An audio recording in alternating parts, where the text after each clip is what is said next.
அனைவருக்கும் இனிய காலை வணக்கங்கள். ஓம் திருமூலர் திருவடிகள் போற்றி போற்றி. திருமந்திரம் 7ஆம் தந்திரம் 5வது அத்தியாயமாக ஆத்மலிங்கம் உடனே உயிர் ஜீவம்.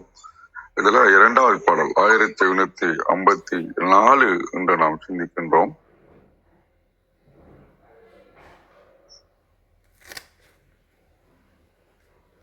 இதுல ஒரு நிமிஷம் பாடல் எடுத்துக்கிறோம்.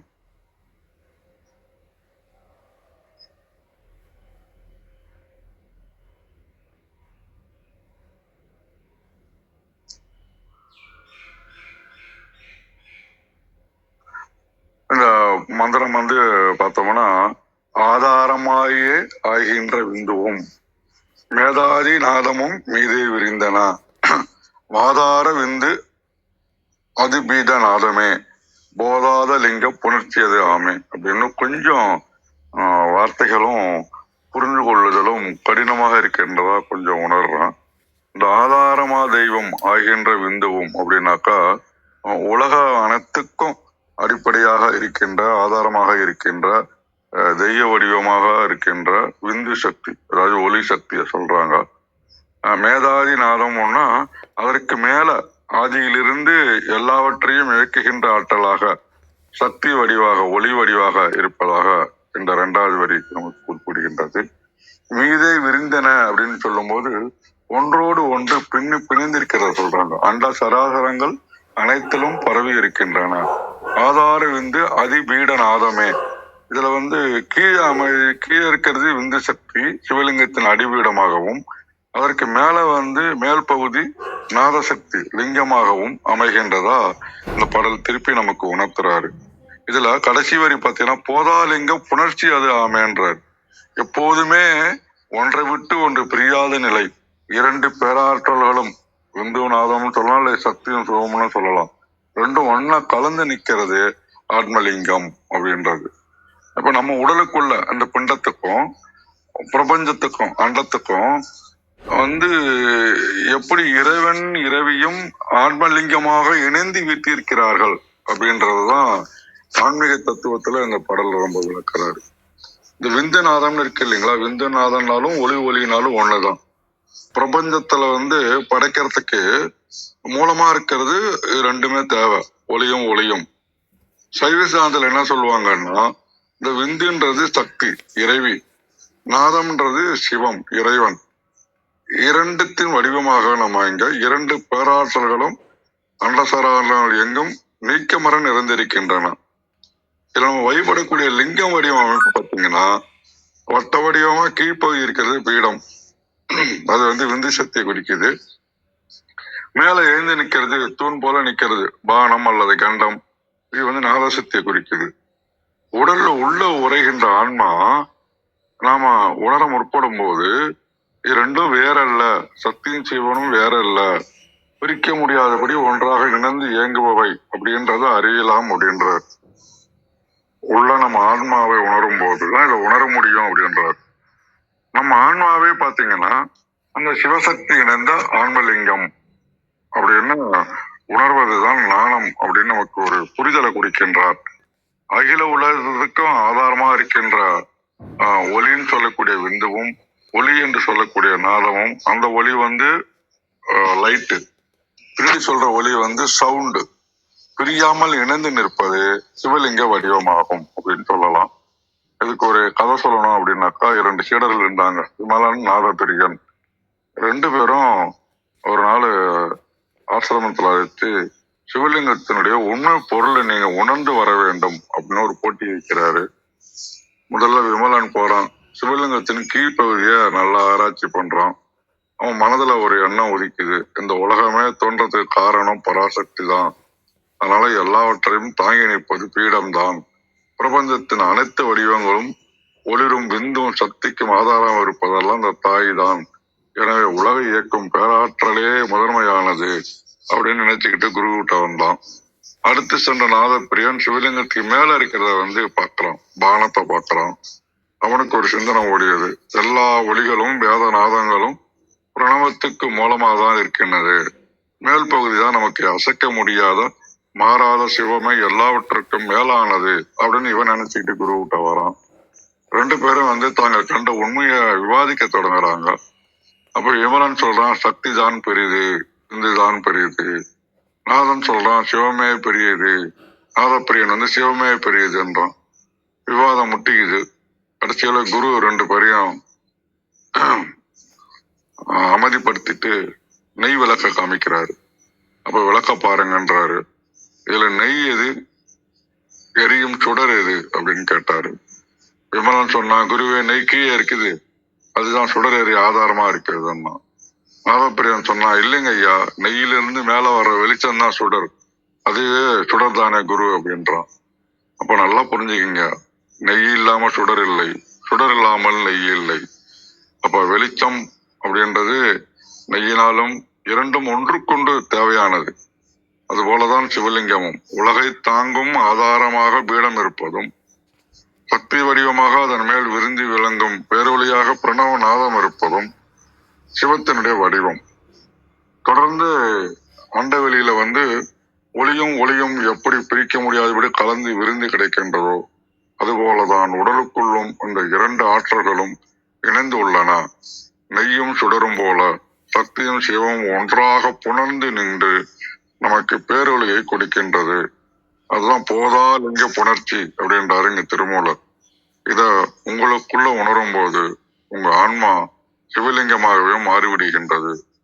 இதை கேட்டதும் 2 சீடர்களும் தங்களின் பேதங்களை மறந்து தங்களுக்குள் உரையும் அந்த ஆன்மலிங்கத்தை தியானிக்க தொடங்கினார்.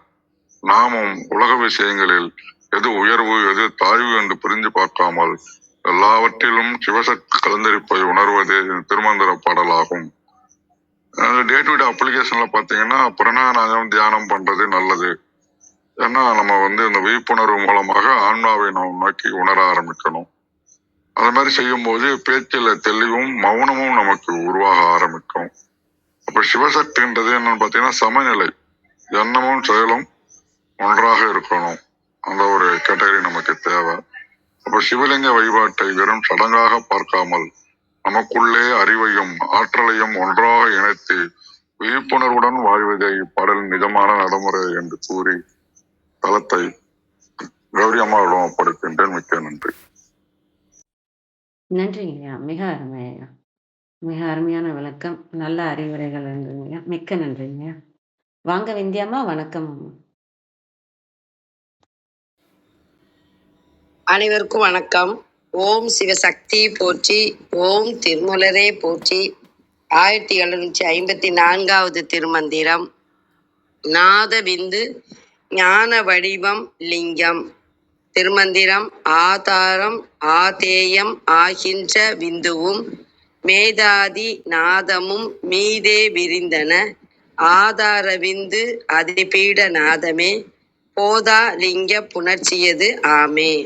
அருமையான திருமந்திரம்.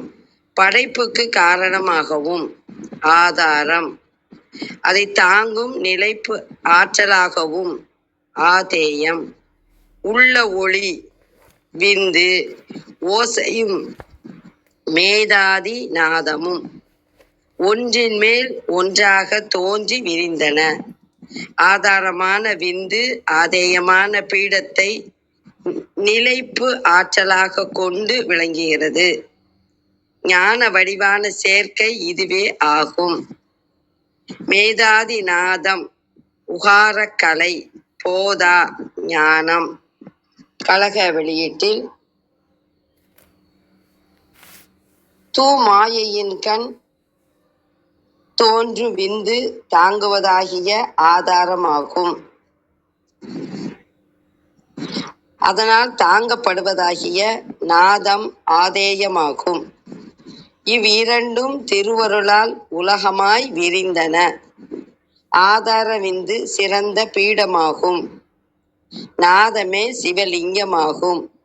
இவ்விரண்டன் புணர்ச்சியே மனமணி லிங்கமாகிய ஆறுயிர் லிங்கமாகும். இதனை ஆத்மலிங்கம் என்பர். சிவபெருமான் இரண்டுமாய் நிற்பன். அது வருமாறு: ஆனேற்றால் தாங்கப்படுவோன், பிறையினால் தான் தாங்குவோன் சிவன்தான்.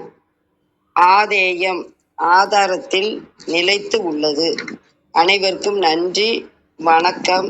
சிவ சிவ. திருச்சிற்றம்பலம். நன்றிங்க அம்மா, மிக்க நன்றி. வாங்க கிருத்திகா அம்மா, வணக்கம் அம்மா.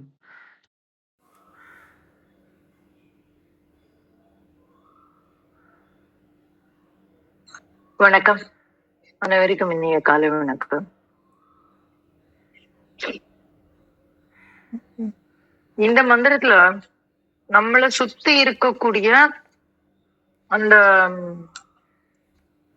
அண்ட கோஷம்னு சொல்றோம் இல்லையா, தொம்பை கூடு மாதிரி இருக்கும் அப்படின்னு நம்ம சொல்றோம் இல்லையா, அது எப்படி உருவாகுது அப்படின்னு அவர் சொல்லி கொடுக்குறாரு நமக்கு. இது ரொம்ப முக்கியமான ஒரு சூட்சுமமான மந்திரம். என்ன சொல்றாருன்னு பாருங்க. நேத்திக்கு ஆத்மலிங்கம்னு சொன்னாரு. உள்ள இருக்கக்கூடிய அந்த அகாரம் உகாரம் அனைத்துமாய் நிற்கும் லிங்கமதாமே அப்படின்னு சொல்றாரு. அப்ப அந்த லிங்கம் எப்படி, அந்த அகார உகாரம் லிங்கமதாமே அப்படின்னா அந்த இடத்துல நம்ம உடம்பு எங்க நம்ம லிங்கமாக, அந்த ஆன்ம லிங்கமாக மாறுகிறது அப்படின்னு சொல்றாரு. எப்போ இது நம்ம ஒரு ஒரு எலக்ட்ரிக் சார்ஜர் மாதிரி வச்சுக்கோங்களேன். இப்போ அது டார்ச் லைட் இருக்கு, அது பேட்டரி போட்டா தான் அது எரியும். அப்போ உள்ள இருக்கக்கூடிய இந்த இந்த உடல் லிங்கமா இருக்கு. ஆனா அந்த லிங்கமாக இருக்கக்கூடிய அந்த இது வெறும் ஒரு பொருளா இல்லாம அதற்குண்டான தன்மையோடு எப்படி விளங்குகிறது அப்படின்னு நம்ம பார்க்கலாம். இப்போ ஒரு சில பொம்மைகள்லாம் இருக்கும், நம்ம சார்ஜ் போட்ட உடனே அது கலர் கலரா மாறும். அந்த மாதிரி போடக்கூடிய சார்ஜ் எது, இந்த ஆத்மலிங்கம் உள்ளுக்குள்ள இருக்கு. இது எப்பொழுது முழுமையாக ஆத்மலிங்கமாக மாறுகிறது, எப்படி மாறுகிறது அப்படின்னு ஒரு சூட்சுமத்தை சொல்லி தர்றாரு. எப்படி சொல்றாரு? நேத்திக்கு என்ன சொன்னாரு? அகாரம் உகாரம் அப்படின்னு சொல்லிட்டாரு. இத நீங்க அகாரம் உகாரம்ங்கிறத நம்ம இத கலைகளா நம்ம பார்த்திருக்கோம். அதை இங்க ஞாபகப்படுத்துறாரு, நமக்கு மீண்டும் இங்க ஞாபகப்படுத்துறாரு. என்ன சொல்றாரு? மேதாதி நாதமும் மீதே விரிந்தன அப்படின்னு சொல்றாரு. இந்த மேதாதி நாதமும் அப்படின்னா நம்ம ஏற்கனவே சோடச கலைகள் பார்த்திருக்கோம். அந்த சோடச கலைகளுடைய ஆரம்பம் மேதை கலை அப்படின்னு சொல்லக்கூடிய அந்த இடத்துலதான் ஆரம்பிக்குது. அதான் முதல் கலை. அதற்கு ஆதாரமாக இருப்பது என்னது அப்படின்னு நீங்க பாத்தீங்கன்னா அகாரம் உகாரம் மகாரம், அங்கிருந்துதான் முதல்ல ஆரம்பிக்குது. இதெல்லாம் நம்ம பிரசாதம் பார்க்கும் போதே, பிராசாத கலைகள்னு நம்ம பார்க்கும் போதே சொல்லிட்டோம். அதனால திருப்பி இங்க கொண்டு வரல. ஆனா நம்ம இப்ப திருப்பி உங்களுக்கு ஞாபகப்படுத்திக்கணும் அப்படின்னு நீங்க யோசிச்சீங்கன்னா நீங்க அந்த இடத்த திருப்பி ரிவைஸ் பண்ணி பாத்துக்கோங்க. மேதை அருக்கை, இந்த மேதை கலைங்கிறத அகார கலைன்னு சொல்லுவோம். அருக்கீச கலை அப்படிங்கறத உகார கலைன்னு சொல்லுவோம். விடக்கலை அப்படிங்கறத மகார கலை. இது எங்க இருந்து ஆரம்பிக்குது இந்த அகாரம் அப்படின்னா, நாபில இருந்து தொப்புள், அங்கிருந்து ஒரு 12 விரக்கடை, அப்புறம் அதுல இருந்து அடுத்த ஸ்தானம் இதயம்ல இருந்து தொண்டை குழி வரை, அது ஒரு 7 விரல். அதுக்கப்புறம் தொண்டை முதல் நாக்கின் அடிவாரம் வரை இருக்கக்கூடியது ஒரு 4 விரக்கடை அளவு. அதுக்கப்புறம் வரக்கூடிய இதெல்லாம் இது வரைக்கும் வர்றது. அதுக்கப்புறம் விந்துக்கலை அப்படின்னு சொல்லுவோம். இந்த விந்துக்கலை எங்க இருந்து வரும் அப்படின்னா நம்மளுடைய அந்த முள்ளாக்குல இருந்து புருவ நடுவரை, அது ஒரு 4 விரக்கடை வரும். அப்புறம் அர்த்த சந்திர கலை, அது எங்க இருந்து வரும்? புருவ நடுவுல இருந்து உச்சி துளை வரும். அது ஒரு 3 விரக்கடை இருக்கும். அதுக்கப்புறம் நிரோதினி கலை, இதான் 6வது கலை. இது எங்க இருக்கும்? புருவ நடுவுல இருந்து உச்சி துளை வரை 3 விரல் கடை இருக்கும் அப்படின்னு நம்ம பார்த்தோம். அதுக்கு பிறகு நாதக்கலை, அதற்கு பிறகுதான் நாதக்கலை வருது. இந்த நாதக்கலை எங்க இருக்கு அப்படின்னா புருவ நடு முதல் உச்சி துளை வரை இருக்கக்கூடிய 3 விரக்கடை அளவு. இதெல்லாம் நம்ம ஞாபகம் வச்சுக்கணும்னு இல்ல, அந்த பயணத்துக்காக உங்களுக்கு நான் சொல்றேன். அப்புறம் நாதாந்த கலை வருது. அது எங்க இருந்து? புருவ நடுல இருந்து உச்சி துளை வரை அந்த 3 இதுல நிராதாரத்துல இருக்கக்கூடியது. அதனால அது வந்து நாத ஆந்த கலையா வந்துரும். அதற்கு பிறகு சக்தி கிளை வரும். சக்தி கலை எங்க இருந்து? உச்சி துளையில இருந்து ஒரு விரல். இதுவும் நம்ம பார்த்தோம் இல்லைங்களா? இததான் வந்து 10வது 9வது ஆதாரமா நம்ம வந்து இந்த சக்தி கலையை தான் வந்து நம்ம வந்து பார்த்தோம். இது வந்து சிவசூரியன் வெறியக்கூடிய ஒரு தன்மையில இருக்கக்கூடியது. அதற்கு பிறகு வியாபினி கலை வருது. அது வந்து சக்தி கலையில இருந்து 3 விரல் வரும். அதற்கு பிறகு சமனை கலை வரும். அது வந்து அது வந்து வியாபினியில இருந்து 4 விரல் கடை. அப்ப அந்த கணக்கும் வரும் நமக்கு. துவாதசாந்த வெளி வரைக்கும் வரும். அப்புறம் வந்து உண்மனை, அது வந்து சமனையில இருந்து 4 விரல். இப்படி அதுக்கப்புறம் வந்து 6வது சூன்யம் வந்துடும். அப்பதான் வந்து வியாமரூபிணி, அனந்தை, அநாதை, அநாசிருதை அப்படின்னு அந்த 16 சோடச கலைகளும் வரும். இப்ப இத நான் எதுக்கு உங்களுக்கு ஞாபகப்படுத்துறேன் அப்படின்னாக்க, இது நீங்க பாருங்க, நம்ம தலைக்கு மேல போகுது அந்த அந்த கலைகள். அப்போ அப்படி செல்லக்கூடிய எது செல்றது அப்படின்னாக்க நாதம் தான். விந்து வந்து எப்படி நிற்கும் அப்படின்னு, விந்து வந்து ஒரே இதுவா நிக்கிறது, ஒரு ஒரு ஒரு வட்டமா நிக்குது. அதுதான் சக்தி. நீங்க இப்படி இமேஜின் பண்ணிக்கோங்க. அததான் சொல்றாரு, ஆதாரம் ஆதேயம் ஆகின்ற விந்துவும் அப்படின்னு சொல்றாரு. அப்போ இது எப்படி அந்த விந்து அப்படிங்கறத வந்து நம்ம இது வரைக்கும் எப்படி பார்த்திருக்கோம்? விசர்க்கம், சீரோ, அதாவது வட்டம் அப்படின்னு பாக்குறோம் இல்லையா? அப்போ இதெல்லாம் நம்ம எங்க பார்த்தோம் அப்படின்னு ஞாபகப்படுத்துறதுக்கு தான் நான் இத்தனையும் சொல்றேன். பிராசாத கலைன்னு ஒரு தனி இதுவே இருக்கு, ஒரு அத்தியாயமே இருக்கு. அங்கதான் நம்ம இதெல்லாம் பார்த்தோம். என்ன சொல்றாரு? வட்டமாக இருக்கக்கூடிய அந்த விந்து நாதம் எப்படி இருக்கு அப்படின்னாக்க உயர்ந்து கொண்டே செல்லக்கூடியது இல்லைங்களா? அப்ப அது வந்து வீணாத்தண்டின் குறியீடாக நம்ம எடுத்துக்கலாம். அப்ப அது எப்படி இருக்கு? தண்டமாக நிற்கிறது. சோ நம்ம இப்ப ஞாபகப்படுத்திக்கோங்க, இந்த இந்த இதுல இருக்கக்கூடிய ஒரு கம்பு நடுறோம். அந்த கம்பை சுத்தி எலக்ட்ரிக்கல் ஃபீல்டு ஓடுது. எது? அந்த விந்து சக்தி ஓடிக்கிட்டே இருக்கு. வட்டம் வட்ட வட்ட வட்ட வட்டமா மேல மேல எழும்பி சென்று கொண்டே இருக்கிறது. அந்த வட்டம் செல்ல செல்ல எது போகும் அப்படின்னாக்கா இந்த நாதம் உயர்ந்து கொண்டே செல்லும். அப்போ அந்த எனர்ஜைசிங் ஃபேக்டர் என்னது? விந்து. இந்த விந்து செல்ல செல்ல நம்ம எங்க கவனிக்கணும் அப்படின்னாக்க இந்த நாதத்தை கவனிக்கணும். இந்த நாதத்தை கவனித்து கொண்டு நாம் அதோடு பயணப்படும் பொழுது இந்த நாதம் உயர்ந்து உயர்ந்து உயர்ந்து அப்ப அந்த கீழே இருக்கிற அந்த கம்பு வசந்து வசந்து வசந்து எங்க போகும்? தண்டம் வசந்தி எங்கே செல்லும்? துவாதசாந்த வெளியில் பெருவெளியில் நிற்கும். அப்ப அது அந்த பெருவெளியில தொட்ட உடனே நம்ம சுத்தி இருக்கக்கூடிய அந்த அண்ட கோஷம் துலங்கும் அப்படின்னு அவர் சொல்லி கொடுக்கிறாரு. இந்த அண்ட கோஷம் வந்து நம்ம ஆத்மலிங்கத்தை இததான் ரெப்ரசன்ட் பண்ணி வெளியில இருக்கக்கூடிய லிங்கத்துல அந்த நடுவுல இருக்கக்கூடிய அந்த லிங்க பகுதியும் அந்த ஆவுடை பகுதியும், நமக்கு ஆவுடை பகுதினா நமக்கு தெரியும் என்னது? அந்த லிங்கத்தை சுத்தி இருக்கக்கூடிய அந்த வட்ட வடிவம், அந்த வட்ட வடிவ பகுதியும் அந்த நடுவுல அதன் நடுவில் இருக்கக்கூடிய அந்த லிங்க பகுதியும் நமக்கு உணர்த்தக்கூடியது. இப்ப இந்த பார்வையில நீங்க இந்த மந்திரத்தை பாருங்க. ஆதாரம் ஆதேயம் ஆகின்ற விந்துவம். அப்ப அதுதான் ஆதாரம், அதுதான் ஆதார பொருள், அதுதான் ஆதேய பொருளும். விந்துவும் மேதாதி நாதமும் மீதே விரிந்தன அப்படின்றாரு. அப்போ மேதாதி நாதமும், மேதையில் தொடங்குகின்ற நாதமும் மீதே விரிந்தன. ஆதார விந்து அதி பீட நாதமே. அப்ப எது வந்து அதை நமக்கு வந்து காட்டி தருகிறது அப்படின்னாக்க அந்த ஞானம் தான். அதாவது அந்த ஆதாரமாக இருக்கக்கூடிய அந்த விந்து அதுதான் வந்து நமக்கு அதிபீட நாதமே.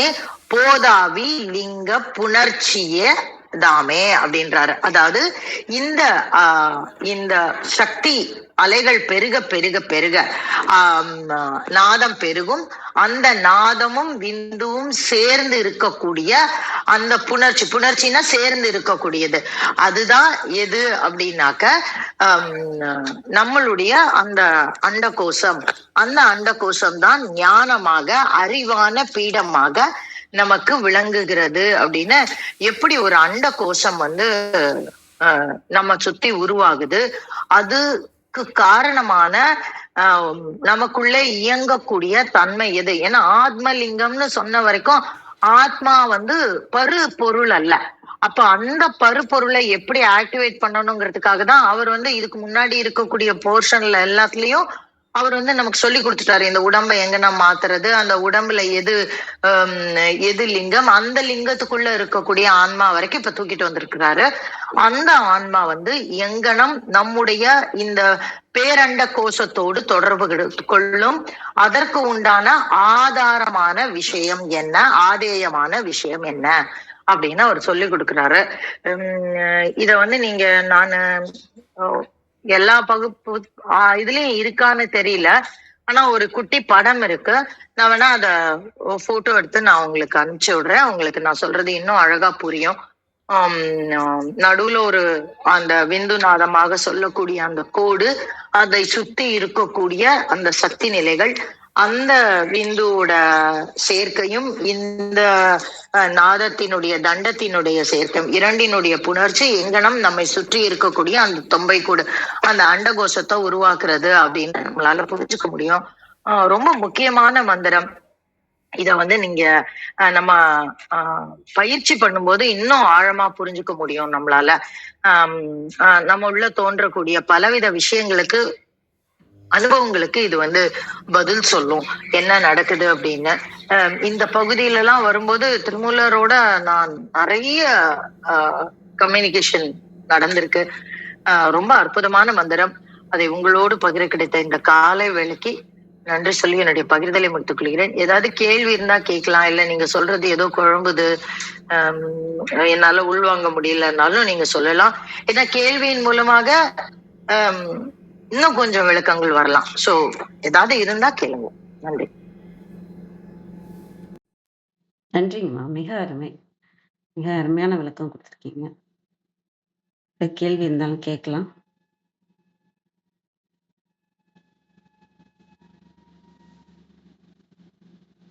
நன்றி. அனைவருக்கும் அன்பு வணக்கம். ஓம் நந்தியம்பெருமான் திருவடி போற்றி. ஓம் திருமூலர் திருவடி போற்றி. ஓம் நம சிவாய. Translation: The support and the supported which form Bindu and the Nada from Meda expanded one over the other. The support is Bindu, on its pedestal is Nada. This is the combination of the Linga of Gnosis. கொடுத்துருக்காங்க. இன்னைக்கு இதுல நாத பிந்து வச்சு அந்த விளக்க கொடுக்குறாங்க ஆத்மலிங்கத்துக்கு. அது எப்படி ஆத்மலிங்கம் அந்த ஃப்ரீக்குவன்சிக்கு நம்ம எப்படி போறது அப்படின்னு சொல்றத நான் பார்க்குறேன். இப்போ நாதம் பிந்து அப்படின்னு பார்த்தீங்கன்னா ஒவ்வொரு இடத்துல இருந்து பார்க்கும்போது நமக்கு அது ஒவ்வொரு புரிதலை கொடுக்கும். இப்போ இந்த இடத்துல ஆத்மலிங்கம் எப்படி அது ஒரு தத்துவம் தான் நம்ம பார்த்துருக்குறோம். அது ஒரு ஞானமாக தத்துவமாக நமக்கு விளங்கப்படுவது. அது எப்படி நமக்கு அந்த ஆத்மலிங்கம் நமக்குள்ள எப்படி விளக்கத்துக்கு வரும் அப்படின்னா, நமக்குள்ள இருக்கிற நாதம்ங்கிறது தான் நமக்குள்ள. நாதம் எப்படி வரும்? நம்மளோட வைப்ரேஷன். நம்ம எதை நோக்கி இருக்கிறோமோ அதுக்கான வைப்ரேஷன் நம்ம இருக்கோம். நம்ம என் மனசுல என்ன ஓடிட்டு இருக்கோ அதுக்கான வைப்ரேஷன் எனக்குள்ள இருக்கும். என் புத்தி நான் எதை சிந்திக்கிறேனோ அதுக்கான வைப்ரேஷன். நான் அப்ப என்ன நான் உண்மையா என்னோட இது இல்லாம அதை தாண்டி நான் ஏதோ ஒண்ணு பிடிச்சிட்டு இருப்பேன். என்னோட கர்ம வினைகளுக்காகவோ ஏதோ ஒண்ணு. அதுதான் நான் வைப்ரேட் ஆயிட்டு இருக்கிறது. என்னோட அதிர்வு அதுலதான் இருக்கும். அதுதான் நாதமா பாக்குறேன். அதே மாதிரி விந்துங்கிறது நம்மளோட உயிர் ஆற்றல் சக்தி. ஒரு ஒரு ஒரு பேட்டரி மாதிரி நம்மளோட உடம்பு இயங்குறதுக்கான ஒரு பேட்டரி இருக்கும் இல்லையா? நம்ம அந்த பேட்டரி மாதிரி அதுதான் நம்ம அந்த தான் உயிர் சக்தி. உயிர் ஆற்றல் ஆற்றலாக, அதான் எனர்ஜி, வைப்ரேஷன் எனர்ஜி, அந்த மாதிரி தான் நான் நாத பிந்துவை பார்க்குறேன்.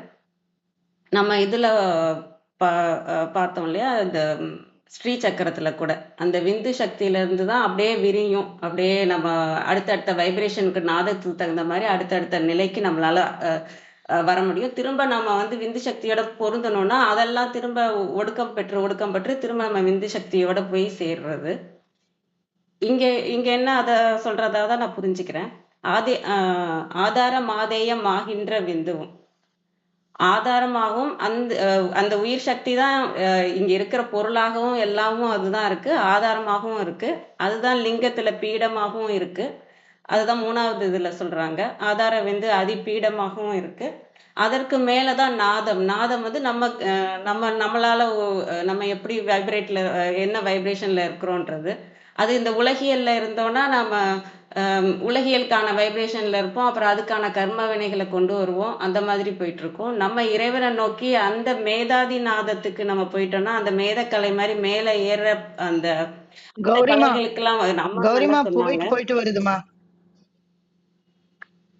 கௌரிமா போயிட்டு வருது. சரிங்கம்மா, நான் கிட்ட காய்ச்சி பேசுறேன். அந்த மாதிரி இறைவனை நோக்கி நம்ம திரும்பி நம்ம அகத்துக்குள்ள திரும்பி அந்த உணர்வுக்கான நமக்கான உணர்வுன்னு இருக்கு, நம்மளோட உணர்வு நிலையை மட்டும் பற்றி கொண்டு புறத்தை இல்லாம நம்ம அகத்துல திரும்பி அந்த நாதம் வந்து மேலோங்கும் போது போதாவி லிங்க புணர்ச்சியதாமே அந்த ஆத்மலிங்கத்துக்கான ஃப்ரீக்குவன்சிக்கு நம்மளால போக முடியும். எப்ப நம்ம புறத்துல இல்லாம அகத்துல இருக்கிறோமோ, அகத்துல முழுமையா அகத்துல அந்த மேல் நோக்கி அந்த மேல் நிலையில இருக்கிற நாதமாக இருக்கும்போது, இப்ப நான் ஒரு வேலை இப்ப பேசுறதுக்கு என்னோட எனர்ஜி, எனக்குன்னு ஒரு பேட்டரி இருக்கு இல்லையா, அந்த எனர்ஜியை இப்ப நான் என்ன பண்றேன், பேசுறதுக்காக யூஸ் பண்ணிட்டு இருக்கேன். அப்ப என்னோட பேட்டரியில இருக்க சக்தி எல்லாம் அதுக்காக போயிட்டு இருக்கு. இப்படி இல்லாம நான் அகத்துல திரும்பி என்னோட உணர்வு நிலையிலே நான் நின்னேன்னா அந்த சக்தி அனைத்தும் மேல் நோக்கி அந்த நாதமாக விரியும் போது அந்த ஆத்மலிங்க ஃப்ரீக்குவன்சிக்கு நம்மளால போக முடியும், அந்த ஆத்மலிங்கத்தை நம்மளால உணர முடியும் அப்படிங்கிறத நான் பார்க்குறேன். இதுக்கு நம்ம என்ன பண்ணோம்னா நம்ம கவனத்தை நம்ம உயிராற்றலோட சேர்த்து நமக்குள்ளேயே அகத்திலே இருக்கணும். எல்லா விஷயம் பண்ணும்போதும் நம்ம அகத்துக்குள்ள என்ன நடக்குது, என் உணர்வு நிலை என்ன சொல்லுது, அந்த மாதிரி நம்ம ப்ராக்டிஸ் பண்ணிட்டே இருக்கும்போது எந்த அளவுக்கு நம்ம புறத்துல இருந்து நம்ம அதுல இருந்து கட் ஆகி நம்ம அகத்துல கவனத்தை வச்சுக்கிட்டே இருக்கோமோ, இப்ப என்ன ஓடுது, நான் இப்ப என்ன வைப்ரேஷன்ல இருக்கேன், நான் என்ன உலகத்துக்கு கொடுத்துட்டு இருக்கிறேன், என் எண்ணத்தை எதை பிரபஞ்சத்துக்கு என் எண்ணமா கொடுத்துட்டு இருக்கேன், இப்படின்னு என்னோட இதுல நான் கவனத்தை வைக்க வைக்க வைக்க நம்ம உள்ள அந்த வெறும் உணர்வுல போய் நம்ம வைக்கும்போது அது மேல் நோக்கியதாக இருக்கும், மேல்நிலையான எண்ணமாக இருக்கும். அந்த இடத்துலயே நின்று அந்த உணர்வு நிலையிலே அப்புறம் ஒண்ணுமில்லாத தன்மையில இருக்கும்போது அந்த இறை நாதமாக இருக்கும்போது அந்த விந்து சக்தி ஆற்றலும் நமக்கு பெருகி அது ரெண்டும் புணர்ச்சி, அது ரெண்டும் இணையும் போது நாம உணர்ற இடம்தான் அது ஆத்மலிங்கம். அந்த ஃப்ரீக்குவன்சியில நாம இருக்கும்போது நாம உணரப்படுறது அந்த ஆத்மலிங்கத்தோட உணர்வு இருக்கும். நாம மனிதன்ற உணர்வு இல்லாம இந்த புறத்தோட இதுல இல்லாம மாயையில இல்லாம அந்த ஆத்மலிங்கத்தோட உணர்வு எப்ப வரும்னா நமக்குள்ள இருக்கிற எனர்ஜியும் நம்ம கொடுக்குற வைப்ரேஷனும் அது இறையை நோக்கி ஒன்று சேரும்போது அது வரும் அப்படின்ற மாதிரி நான் புரிஞ்சுக்கிறேன். கவனத்தை நமக்குள்ள திருப்பி இருக்கும்போது அந்த ஆத்மலிங்கம் நமக்கு புரிய வரும். அதுதான் அந்த ரெண்டும் சேர்றதுதான் அந்த சக்தியும் சிவமும் நமக்குள்ள எனர்ஜியாகவும் வைப்ரேஷன் ஃப்ரீக்குவன்சியாகவும் இருக்கிற ஒரு விஷயம் ஒன்று சேர்ற இடமா நான் பார்க்குறேன். அனைவருக்கும் நன்றி.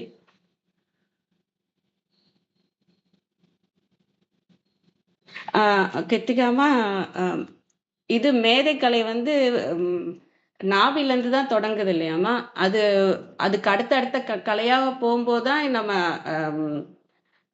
அடுத்தடுத்து போக முடியும் இல்லையா. இங்க வந்து மேதாதி நாதமும்ங்கிறத வந்து இப்படி பார்க்கலாம் இல்லையா, அதாவது மேல் நோக்கி செல்கின்ற நாதமாக இருக்கு அப்படின்றத பார்க்கலாம் இல்லையாமா.